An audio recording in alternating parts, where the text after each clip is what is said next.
So, you're thinking about moving to Squamish because you want to live in the heart of the outdoor playground. In this video, I'm going to share the good and the bad, the pros and the cons about life in Squamish. Real estate is less expensive than Vancouver, but is it worth the commute? Join me as I uncover the truth about this growing mountain community. And at the end, I'm going to share some eye-opening facts that just might change your perspective around Squamish.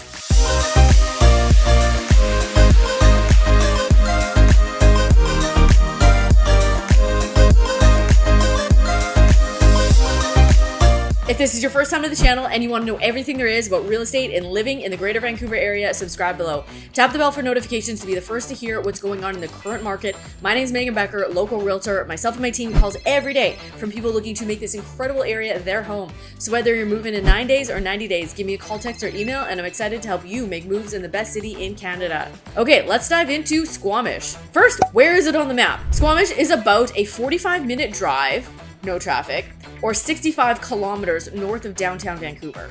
So let's talk about the pros. Number one is the outdoor recreation. Squamish is known as the outdoor recreation capital of all of Canada, and it offers year-round activities, everything from hiking and biking, all types of water sports, kite surfing, snowboarding, skiing, heli skiing, rock climbing, every adventure that you can imagine. A couple hikes that I've done recently just outside of Squamish that I've absolutely loved: Water Sprite, which is an incredible hike up to Water Sprite Lake, which you must go for a swim. Panorama Ridge, which I think is my all-time favorite hike. The access is a little bit north of Squamish, but gorgeous views of the valley, and then we definitely swam in Garibaldi Lake. And then the Chief, which is classic. You have to do at least once when you're in Squamish, which the Chief is right in Squamish. If you're standing in downtown Squamish, you basically feel like it's right there as a wall. The second pro about Squamish is the proximity to Vancouver and to Whistler. So it's really this ideal location right in the middle.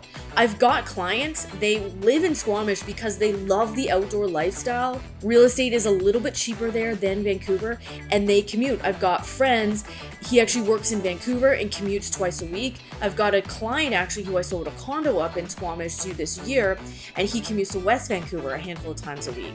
But again, they chose Squamish, one, because of the affordability, and two, the outdoor lifestyle. And then north, Whistler is only about a 35-minute drive. So if you have a pass for Whistler, a little secret hack: don't go to Whistler on the weekends. Go on the weekdays, if you can swing it anyways, especially when it gets a big dump of snow. I remember seeing videos of friends who, when it had just snowed, incredible snowfall, but it was on a weekend, and I just remember seeing people posting all these videos of line up and line up and line up and line up. And I've always said, like, I want to be able to ski in those conditions on a Tuesday when everybody else is at work.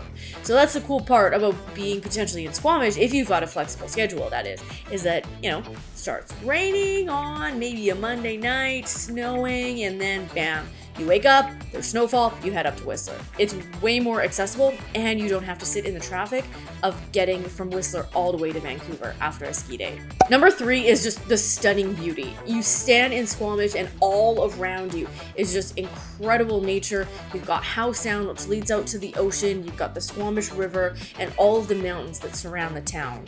Number four is this small town community vibe. I love mountain towns, and that's what I really love about it, is the quaint and a downtown. It's a small town feel. People know each other that live there, and it's really this established, tight-knit community, giving way to maybe that slower, relaxed pace of life, but also lending it to a really safe environment to raise families. I am big into CrossFit, and one of my favorite gyms that I've gone to is Squamish Barbell, or CrossFit Squamish.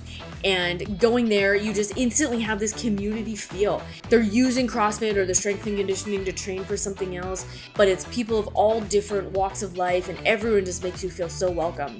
Number five is the job opportunities. So especially in the last handful of years, there's been a growing economy in Squamish, and the job market is ever increasing. So industries like tourism, tech, anything to do with the outdoor activities. And then number six, I kind of said this already, but it's a really family-friendly community. And so I know a lot of people are moving their families there because you can get a family home on a larger lot in an incredible area, bring your kids up in the heart of the mountains, and it's a lot more affordable than being right in Vancouver. So with all the goods, there are some negatives. So let's talk about those cons of Squamish. But first, if you're enjoying this video, I would so appreciate if you hit that like button button and please subscribe. It tells YouTube that you're valuing the content and encourages me to keep making more. Okay, let's talk about the negative things about Squamish here. Number one is the high cost of living. I know I said it's more affordable than Vancouver, but context is everything. Housing prices have been on the rise over the last handful of years, and it is expensive compared to a lot of other areas in BC or in Canada. Benchmark sale price for single-family homes at the time of this recording, which is fall of 2024, is $1,504,000. And that's a 173% increase over the last 10 years. Townhomes benchmark sale price is $1,049,000, which is a 185% increase over the last 10 years. And then apartment-style condos is $555,900, which is a 148% increase over the last 10 years. So if you bought property in Squamish 10 years ago, I wish I was you. But like I said, when it comes to is it expensive, context is everything. So on a grand scale of things, comparing it to a lot of other places in Canada, yes, it's expensive, but compared to the Vancouver area and what you get, it is more affordable there. Number two is the traffic and commuting. So although I do absolutely love the Sea to Sky Highway when there's no traffic, if there's any inclemental weather or an accident on there, it can be an absolute nightmare and in a standstill for hours and hours and hours. Well, whatever is the issue there gets cleaned up. I know coming back into downtown Vancouver, really at any time of day, depending on the bridge traffic of the Lionsgate Bridge, it can take a long time getting into downtown Vancouver.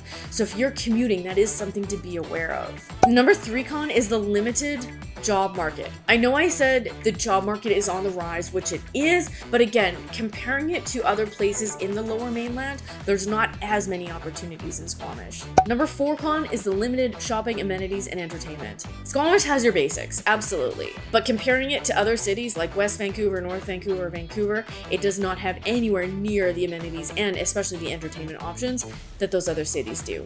So if you're looking to be kind of in the heart of it all, you like entertaining, you like going out, you might want to reconsider Squamish. But if you like the more laid back, you're okay just grabbing groceries at the regular grocery store or having limited options as far as entertainment, then it might be the right spot.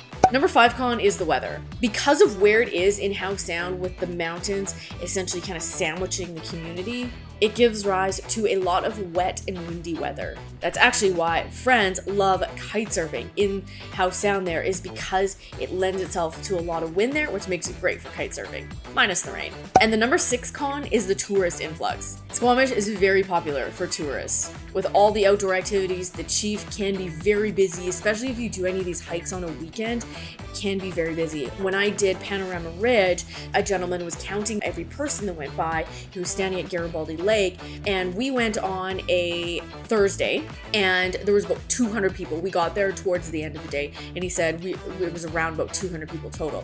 And I just asked him out of curiosity, what is it like on a busy weekend? And he said like 600 to 800 people. And I couldn't imagine being on a mountain. And that's kind of the appeal to hiking, is you want to be in the middle of nature and, not in a lineup of people up a mountain.